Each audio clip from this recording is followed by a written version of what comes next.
antara trio maut Casemiro, Kroos, Modric di Madrid tinggal cerita. Casemiro akhirnya memilih cukup untuk mengabdi di Bernabeu dengan mencari tantangan lain yang tak pasti di Manchester United.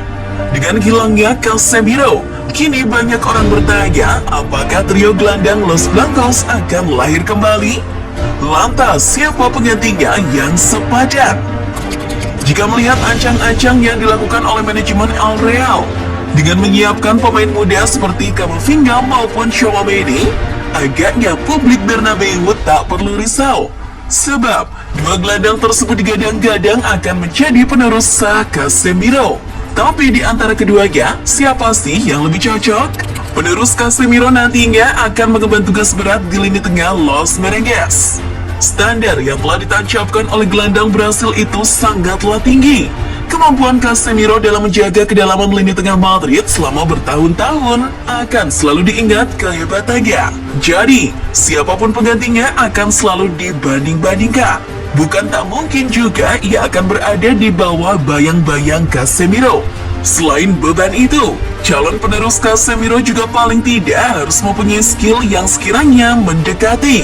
Perlu diketahui, Casemiro ini dulunya ditempa dan diberi kepercayaan jam terbang oleh Zidane setelah era Xabi Alonso maupun Khedira berakhir.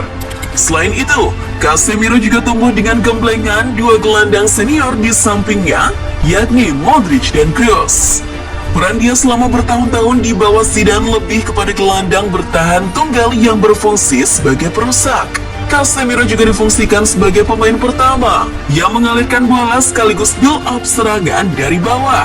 Casemiro terbukti sangat ahli dalam membaca permainan dan memotong alur serangan lawan.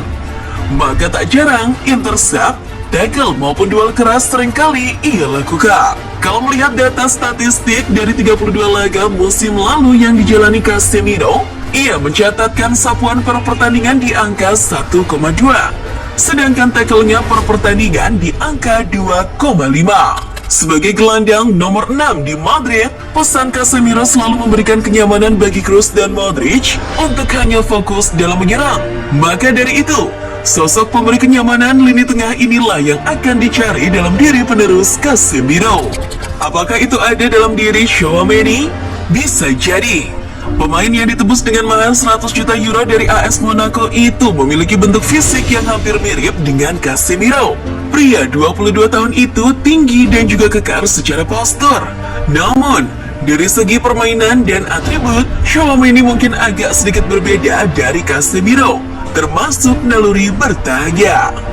Ia bukan pemain perusak sebagaimana Casemiro.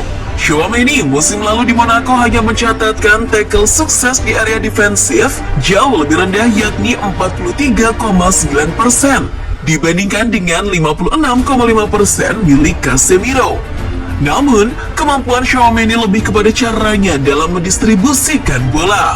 Seperti ketika di partai melawan Espanyol musim ini, Tchouaméni dipasang di posisi Casemiro, tapi alih-alih kuat dalam bertahan, ia justru melakukan progresi umpan. Alhasil, Tchouaméni mampu melepaskan umpan akurat yang berbuah gol dari Vinicius Junior. Berkat torehannya itu, menurut Opta, Tchouaméni kini melangkahi rekor assist milik Casemiro yang hanya mampu melakukan assist di pekan ke-18. Sedangkan, ia sekarang mampu menorehkannya di pekan ketiga, bahkan di posisi dan fungsi yang sama. Dari jumlah golnya musim lalu pun semakin menguatkan jika atribut menyerangnya lebih menonjol. 6 gol yang dicetaknya melebihi apa yang dicetak Casemiro, yang hanya mengemas 1 gol saja. Kemudian, sebagai tambahan saja, yang semakin menunjukkan bahwa dirinya mungkin pilihan pertama sebagai pengganti Casemiro musim ini adalah ia telah dipakai sebagai starter dalam 3 pertandingan pertama Madrid di La Liga, persis di posisi yang ditinggalkan Casemiro. Lantas, bagaimana dengan sosok Camavinga? Tak dipungkiri, ia telah mengambil daftar antrian terlebih dahulu di Real Madrid sebelum Tchouaméni datang. Camavinga jika dilihat dari atribut skillnya sebagai gelandang, tipenya sangat masuk dengan apa yang dipunyai Casemiro, yakni tipe perusak. Jiwa perusaknya terlihat dari cara dia bermain, baik dari intercept, duel maupun tackle yang dilakukannya. Camavinga menjadi perebut bola yang baik. Ia juga andal dalam menjaga kedalaman dan memotong alur serang lawan. Namun, tunggu dulu, ada beberapa perbedaan gaya bermain Camavinga dan Casemiro musim lalu. Musim lalu, ia sering dicoba Ancelotti untuk mengisi pos yang ditinggalkan Casemiro. Namun, dalam perannya itu, ia malah lebih sering bergerak dinamis ke depan. Camavinga lebih sering berani meninggalkan posisinya. Hal itu membuat gelandang senior seperti Toni Kroos harus menambal posisi yang ditinggalkan Camavinga. Pada prinsipnya, Casemiro lebih statis dalam menjaga kedalaman, sedangkan Camavinga lebih dinamis dan fleksibel. Bahkan dari segi skill dan kelincahan, Camavinga ini lebih stylish. Dengan kaki kirinya, ia sering melakukan skill individu melewati lawan serta melakukan progresi umpan yang akurat. Ancelotti pun menyadarinya setelah ia diplot untuk tidak sendirian menjaga kedalaman. Disitulah peran Camavinga lebih menjanjikan. Pada musim lalu, ia rata-rata melakukan 6,68 operan ke sepertiga akhir dengan akurasi 82,7%. Dari data itulah, mengapa ia lebih cocok diposisikan lebih maju sebagai penerus Kroos maupun Modric. Alih-alih memainkan salah satu, Ancelotti bisa jadi memasang keduanya, tapi dengan dua peran yang berbeda. Karena taktik Ancelotti yang fleksibel, trio gelandang yang selalu dipasang di lini tengah juga bisa dengan mudah menyesuaikan. Ancelotti bisa juga sesekali mengubah formasinya dari pakem andalannya 4-3-3 mungkin menjadi 4-2-3-1, 4-1-4-1 maupun 4-4-2 untuk mengakomodir kapasitas Camavinga dan Tchouaméni secara bersamaan.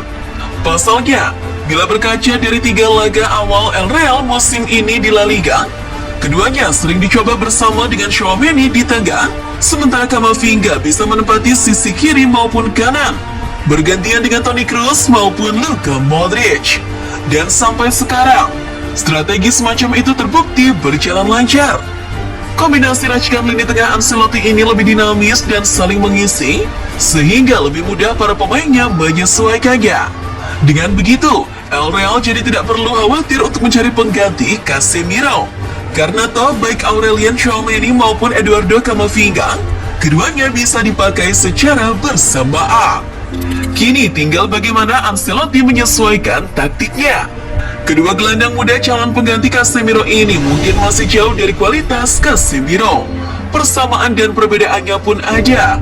Namun yang terpenting sekarang dengan adanya Camavinga dan Tchouaméni adalah El Real tak perlu risau masa depan mesin lini tengahnya akan kropos setelah ditinggal Casemiro.